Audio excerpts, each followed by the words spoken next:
All right, so I was talking to Victor, and he gave me a challenge. All right, we need a guest because it's Rams versus Lions playoff week, Yeah.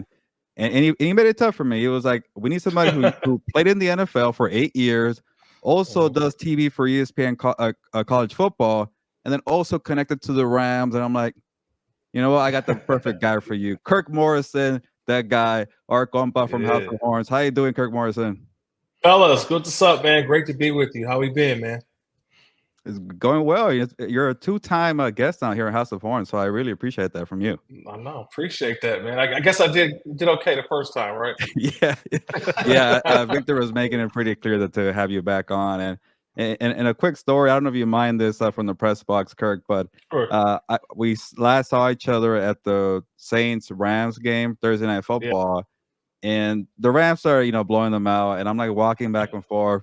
And you're like, Gil, start writing that story. This game is over. I'm like, yeah, you're right. I gotta start typing the story. Get to my deadline. So these hmm Rams are just flying. So we want to ask you about the playoff game, Rams versus Lions. But one question before we break down the game, like I just want to ask you, like, what Yeah. was it that you think got this quick turnaround? Like I covered the team closely last year. They were 5-12, and I'll take the L. I predicted like a 7-10 season, Yeah. another rebuild year, and here we are, 10-7. Obviously, Puka Nacua gets a lot of attention.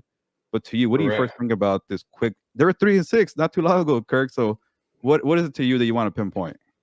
I think you hit on it right there, Gilbert. They were 3-6, so I would say every year people always ask um, what's the turning point of a season? When did you know? When did you know? I don't think we knew. But man, week 10, the bye week for the Rams, something changed, something clicked. But I think you're not wrong in your assessment. Let's be honest. They were 3-6. They go into a bye week with Matthew Stafford not having played versus the Green Bay Packers because he was injured. Remember, it was Brett Rippon who started that game against the Green Bay Packers. The Rams didn't score a point. Kyron Williams was on IR. Okay, the defense looked very leaky.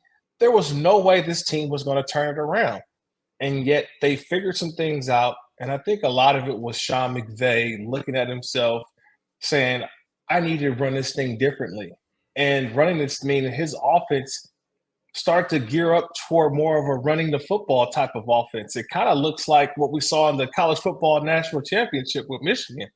They made an emphasis on running the football and using this offensive line and adding Kevin Dotson to that starting lineup at right guard, Coleman Shelton at center, Steve Avila at the left guard. They utilized their monsters up front, and this became a running football team. And that honestly is what changed the fortune of the Rams. I mean, I just didn't. They drafted 14 guys this season. All 14 of them made the team. We knew this was going to be a young team, but how quickly would that youth become, I would say, veteran like? And it happened pretty quickly. And the one thing that I did analyze about this Rams team, though, guys, is also the Rams, they kind of drafted adults. Like they didn't draft like young kids or projects or guys who came out early into the draft. The Rams, and goes over, I think, just Les Snead's tenure. They don't necessarily go after the young player or the young hotshot underclassman. They choose to draft guys who've been in college for 4 or more years. And now you see why. Those guys seem to be ready to play or be a key contributor. And that's one of the reasons why I think the Rams sit where they are, is because their young players actually were playing like veteran players. And really, it seems like they're second year guys when truly they're rookies. That's a good point, Corey. I didn't even think about that, in terms of being, ready to go. And all these rookies have been ready to go. And even you want to talk about the guys from last year's class, like Kyron Williams. He got hurt last year, but there's Right. high praise for the guy. And going back to that Saints game on Thursday Night Football, I was sitting there in the press box. I'm like, what a turnaround. And I was Yeah. saying, look at, Matthew Stafford throwing dimes to DeMarcus Robinson and like all these Correct. weapons that he has now. And I tweeted it out too, and there's in a tweet you can't have so many characters. I mean, if you have a whole Right. paragraph, people are not gonna retweet it. Right, So right, right. it wasn't on purpose, but I left out the offensive line. So I'm glad you gave him love right now, and the Kevin Yeah. Dotson and Steve Avila, and Alaric Jackson, who was undrafted. Alaric Jackson, yep. you got the veteran and Rob Havenstein, and then Coleman Shelton going from guard to center. He was so vital last year too. So, Yeah. and that's where I want to take you to is the Matthew Stafford turnaround, which I think he should get some votes for comeback player of the year. Obviously, Damar Hamlin, he overcame so much and might get that award. But we're Right. talking about a guy who in New Orleans couldn't feel his legs. Like he had a spinal cord contusion injury and a concussion, and we all thought he might never play again. So, obviously what you brought up, goes into play with that. But, for him to go back to Detroit, that fun storyline, what are your thoughts about that? And then just to see what Stafford has done, I lose track of what year it is, but he's like 35 years old, which, in football Yeah. age is pretty old. But to see his turnaround after what we all saw a year ago is pretty remarkable. I just want to get your thoughts on that. Yeah, it's pretty remarkable. In his 15th year, um, it's crazy to think that he's had such one of his best seasons. He's been in the league 15 years. This is his 15th year, right, fellas? And I'll give JB Long, who's the voice of the Rams, said it best. Matthew Stafford had only been elected to the Pro Bowl twice in his previous 14 years. As good as Matthew Stafford has been, and we've seen him throughout those years in Detroit, he only made the Pro Bowl twice. So to see him get selected to the Pro Bowl kind of furthers your point, though, Gilbert, just how much he improved this year or how much he's, I think, shown how healthy he is. I think I'm still old enough to remember that Matthew Stafford during training camp was being criticized because he couldn't relate to his younger teammates, right? Remember Yeah. that? Yeah, I remember That was an issue, right? His wife had brought it up in a podcast, and everybody was like, "Oh my God, the Rams! What are they doing? They got older players. Matthew Stafford's out of touch. He doesn't even know who he's throwing to." But that's what kind of gets you going. That's what gets you excited about the game. I thought that Matthew Stafford being sort of the Papa Smurf in the building, he honestly got the guys going along a little bit, man. It's exciting to see what he's done with Puka Nacua and that relationship and chemistry that they built. It's fun, I think, for him to hand the ball off to a young Kyron Williams. I think that's energized him. It's energized the whole entire team, and everybody's pulling in the right direction. And it's brought the most, I thought, out of a guy like Matthew Stafford. I'll even kind of equate this to, for me as a broadcaster, and I think I saw it, but when you think of CBS's number one crew, right, it's Jim Nantz, Tony Romo.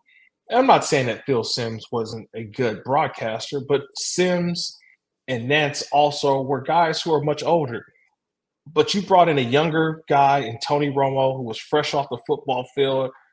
And I feel like the younger guy has brought more out of Jim Nantz in his conversation, in his play-by-play, and you get a great broadcast from those two.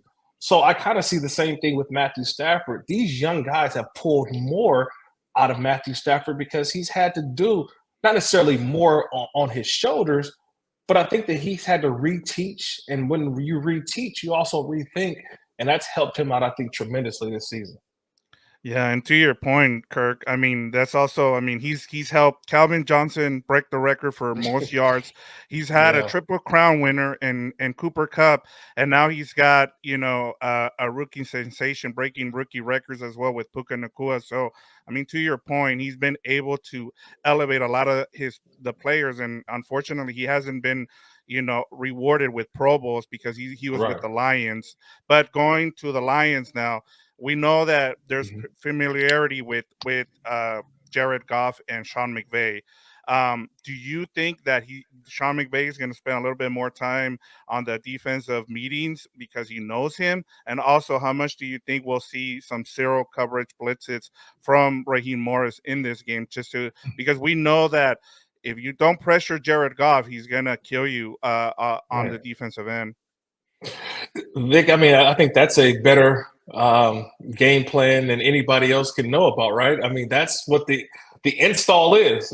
I think you could be the defensive coordinator this week for the Rams. You don't even have to be Raheem Morris because we all saw what Jared Goff, where he lacked at. He lacked in the ability to make things happen, especially in that zero blitz pressure. That was probably his Achilles heel while he was with the Rams.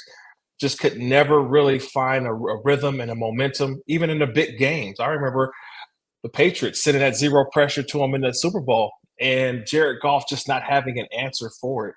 So, yeah, that's going to be the game plan, obviously, for the Rams at some point. But then you got to think about what Jared Goff is going to say. I know that's what you're going to try to do to me. So I have to come up with some answers. I'm going to have some things in my back pocket. I'm going to have some things in my toolbox. I've got an Amon-Ra St. Brown who can get open. Obviously Sam Laporta is going to be a game time decision. I don't think he plays, but you also got to throw in Jamison Williams. He's got now an outlet back, not a Todd Gurley, but a Jahmyr Gibbs. That if you check that ball down, Gibbs can turn a 2-yard check down into an 80-yard touchdown reception. That's how good he is. So this is going to be a chess match for sure. We also got to throw in one of the hottest coaching candidates right now in the NFL, and Ben Johnson, who's their offensive coordinator. He realizes too, this is my opportunity to show everybody why I'm a hot shot candidate for a head coaching job in the NFL. So he's going to have some answers, I think, for a lot of these zero blitzes as well for Jared Goff. So it's going to be a great, I think, just chess match. Ben Johnson, Jared Goff, obviously Raheem Morris, throwing Aaron Donald as well. It's going to be fun watching them go back and forth because I think we know what Jared has been, but then at the same time, will they have some answers for what we think that the Rams defense will throw out? Talking about the defense, and I know we spent the majority of this conversation talking about the Rams offense, but I want to give a lot of credit to Raheem Morris for what he's done. What have you seen from how has he changed things from what we saw early on with the Rams to what he's done with this young team, having Aaron Donald and Ernest Jones leading this team in terms of the veterans? I think that they brought in guys who understand that it's about team. They're playing good team defense. Before you can rely on Jalen Ramsey taking away one side of the field or Leonard Floyd being a great combo guy outside of Aaron Donald, right? You could bring in a Bobby Wagner who can man the middle of your defense. But what I really felt like is they preached a team defense, and it's everybody together. Ernest Jones has taken his game to another level. He's very underrated this year. I actually got some all-pro votes because I think that he's played at an all-pro level, especially the way that he's been able to sack the quarterback as well. I think this defensive front we didn't know much about, but they work hard, they do their best, they try their hardest, and they're relentless.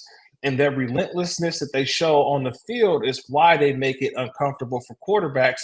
And they're also, the benefit of Aaron Donald, who still gets doubled and triple teamed. We always see it.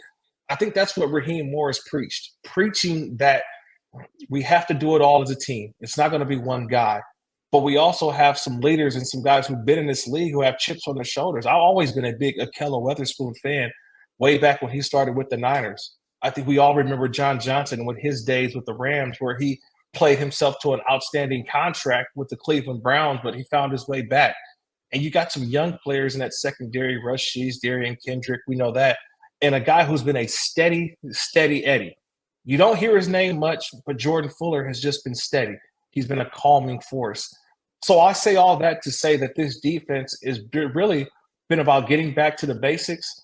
And a guy who's been an undercover MVP for the Rams is bringing back Aubrey Pleasant, who actually worked in Detroit, but he's able to come back with the Rams this year. I don't think that's being talked about enough. Aubrey Pleasant is a great defensive back teacher of the game.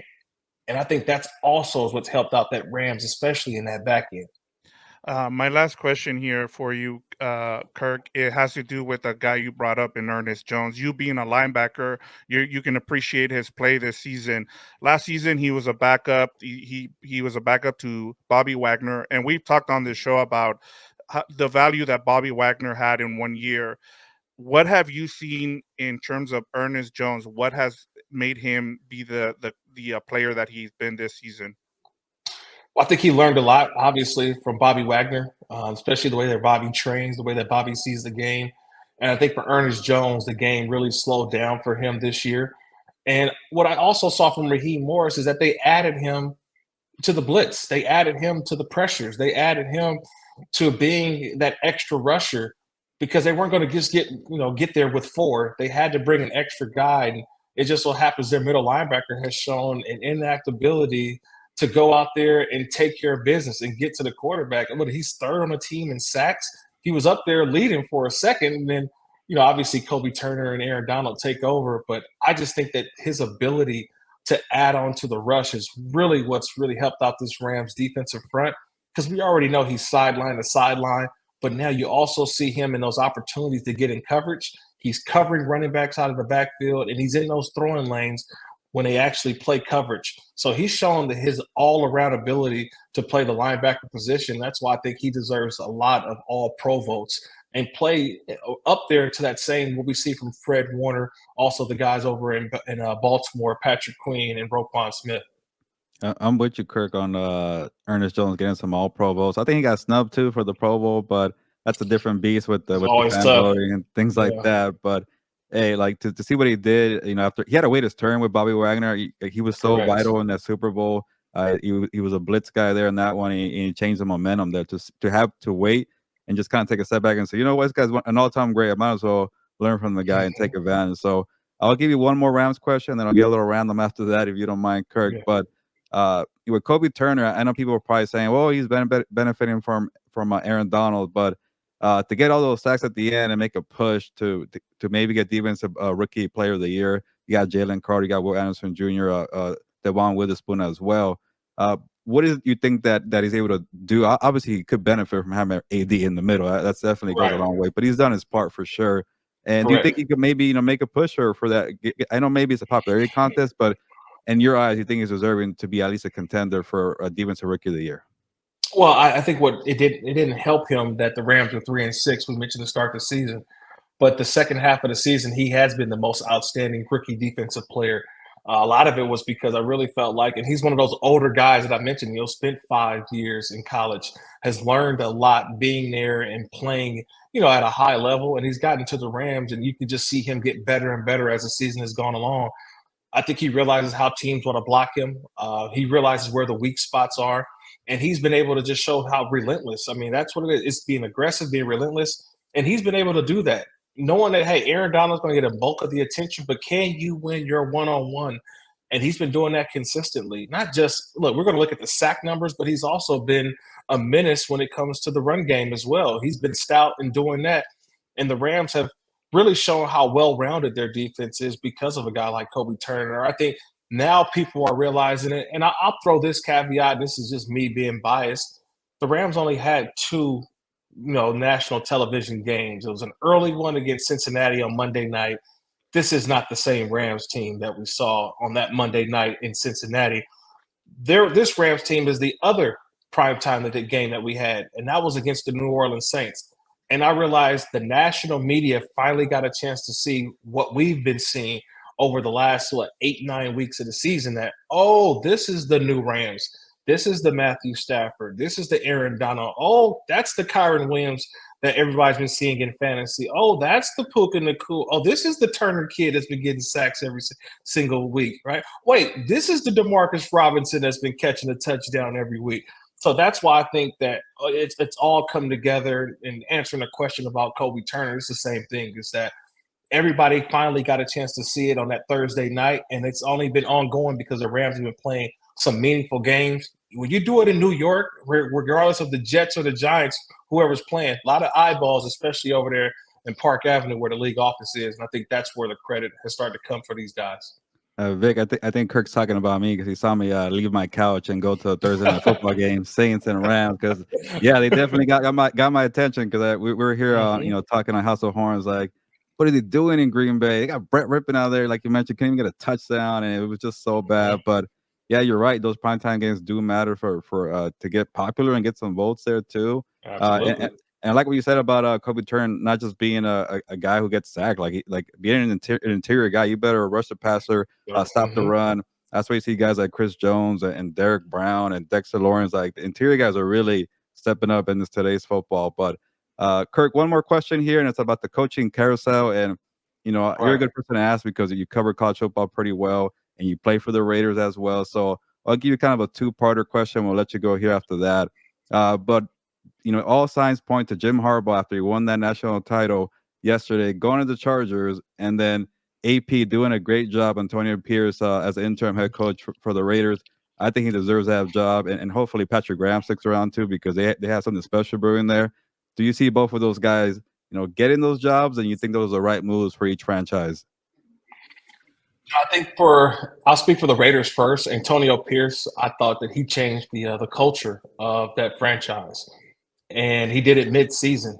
Josh McDaniels ran the team the way that he wanted in his eyes, and it just never really felt right. It didn't seem right. The guys just didn't never play like they were having fun. And I could say that when Antonio Pierce took over, the guys played differently, right? They looked like they were having fun. They started to have a confidence and a swagger about themselves. And I think the biggest stat that I'm going to take and why I think Antonio Pierce deserves the job is the Raiders had a league low in penalties this year.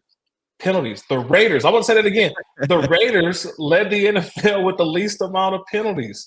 To me, that's coaching. That's guys going out there playing free, not thinking, having fun, and just understanding what their roles are. That's all you want from your head coach. And I thought Antonio Pierce gave those players that. And to see them, they could win 8-9. There was a couple games maybe they wish they could have had back earlier in the season, but this was a team that almost had a winning record, was fighting for a playoff spot. I truly believe that that Antonio Pierce deserves this job. And on the opposite side, when it comes to the Chargers, Jim Harbaugh, a lot of people are going to float his name out there. To me, honestly, I really believe that he loves what he's doing at the University of Michigan. I know that we always want to put him in the National Football League and put him back where he had so much tremendous success. But I really feel like his impact is really what his dad has always been about too. Jack Harbaugh, a long-time, Division II coach, won national championships.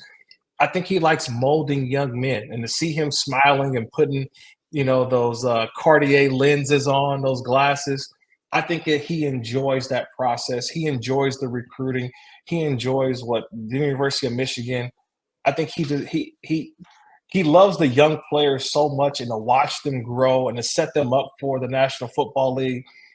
I don't know if he gets that same joy of going back to the NFL and doing it that way. So I think the Chargers are going to definitely you knock on the door to see if he'll open, but I believe that they may have to go in a different direction because I don't see Jim Harbaugh leaving college football to go to the NFL. I think he's kind of happy and content where he's at with what he's building at Michigan. And after a national championship, I don't think he just ride off and go to the NFL. Yeah, and he's a contract waiting for him. 10 years over $100 million. Stay in Michigan. Why not? Keep doing what you're doing. He's the CEO, man. He's his own general manager. He doesn't want to have to answer to a general manager in the NFL. He can retire here. He's just going to go down. Think about this. Jim Harbaugh returns to Michigan and coaches another 5 or 6 years. Let's be honest. We always talk about Bo Schembechler. They're going to have a statue of Jim Harbaugh out there at the big house. Let's just think about that. He's going to have a statue in Michigan if he stays there as head coach of the Wolverines. I don't think that they could put a statue outside of SoFi for Jim Harbaugh. I feel like Chargers fans, if they watch it, they're going to be like, hey, Kirk Morrison, stop making sense. We don't want you to make sense there because they want Jim Harbaugh so badly. So, and it's also funny seeing Raider fans kind of, fighting over Jim Harbaugh, but I think they got something special in AP, and you said it well. But Kirk, we got all your time here. We appreciate it. Much love to everything that you show support to us, and we appreciate everything you do. I love seeing you working hard. You're one of the hardest workers I know in this business. NFL, and then you're taking people's jobs in the media. What are you doing here? No. You're doing a great job. I love the hustle. I love the grind. So we appreciate it, Kirk, and I'm looking forward to Sunday Night Football, Rams versus Detroit Lions. Absolutely, man. Victor, Gilbert, always a pleasure. Appreciate you guys. And look, the Rams finally they get another national TV game. How about that? This time it's the playoffs, and I look forward to it. We couldn't ask for a better matchup, Rams and Lions.